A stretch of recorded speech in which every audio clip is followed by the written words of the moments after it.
Знаеш ли кое наистина е страшно? Да си достатъчно осъзната, за да разбираш мъжът, който те е наранил. Иска ти се да го намразиш, иска ти се да го изтриеш от себе си, но не можеш, защото разбираш.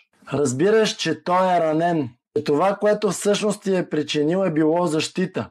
Страх, минало. И точно тук идва вътрешната ти болка, защото си достатъчно осъзната и не можеш да го намразиш. Да бъдете емоционално интелигентна жена не означава, че трябва да търпите всичко, но със сигурност означава да не носите вътрешна омраза. Ти си тръгваш, но не се срутваш вътрешно. Да бъдеш винаги светлина, дори и да си преминала през тъмнината.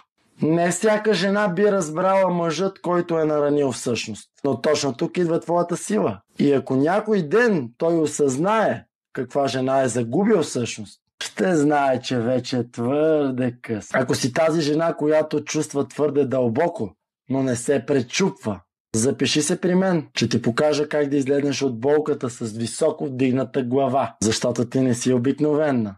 Ти си жена, която трансформира. Последвайте ме, абонирайте се за канала и станете част от първата и единствена система в България за дълбока женска трансформация. Мастер Яшов.